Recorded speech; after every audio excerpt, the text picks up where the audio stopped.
Mac, a 4-0 loss to Coalville today. Thoughts on the game? Obviously disappointed with the scoreline and the result. I'm not too disappointed with the performance. I think we tried to play a bit more today than we did on Tuesday night.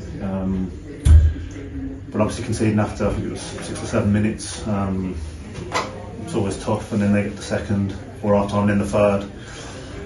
So then obviously at half time it's just about going back out, keeping positive, making sure it don't turn into a scoreline that's embarrassing, so to speak. And I think that second half the boys just kept in there, kept a good attitude, didn't sulk or become negative in their play, which is a very good sign for me, for the young lads. So I'm proud of the boys. They all worked hard.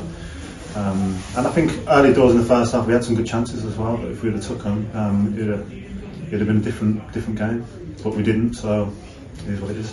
Of course, 3-0 down at half time. What is it you said to the lads in the change room coming back out to the second half to keep that positive mindset up, to keep them pressing, to keep them going? Well, I just use examples because I mix the way we play up. There's a way you can win. You're more guaranteed to win. It's not pretty. It's not particularly good on the eye. It's not particularly. You don't enjoy it as a player, and you want to get in the ball and stuff. But you get results if you play like that. And sometimes you have to go like that, and it's getting the balance of playing like that and then getting it down and playing pretty areas, and that's tough to get the balance. And I just said to the boys, look, we played, and that's an example of when you do play. Sometimes you can become open, and if you concede, you go 1 or 2 behind, and then the game's pretty much done. So it's about learning from, and just second half, let's stay positive. Let's go out there and not give up, not give in. I'm looking to see who's got character to stay in it when we're under a bit of adversity, and I think the boys did that. Of course, we did go down to 10 men in that second half. What did you think of Amar's red? Was it a harsh red? It looked harsh from where I was, but obviously I was the other angle, so I don't think he needs to give him a red. I think a yellow would have sufficed, but who knows what referees are thinking nowadays. I made a tackle I've been doing for 30 years on Tuesday, and it was a clean tackle and the ref gave a foul. So some of these refs come in and they seem to be changing the game as they go along, but if you change it too much, you won't be the game we love. It will just take all the physicality out of it, which you can't do. Of course, saw Callum go off before the game in the warm-up. What's his condition? What's the update on there? Yeah, I feel sorry for Cal because it's his first start in a while. He's been around the club all season and hasn't had as much game time as he would have liked. And he's been brilliant, to be fair. His attitude, he hasn't sulked, he hasn't moaned, he's been there, he's carried on training, so he deserves his chance to come back in. And then just in the warm-up, he's slipped and his knees just popped out the socket.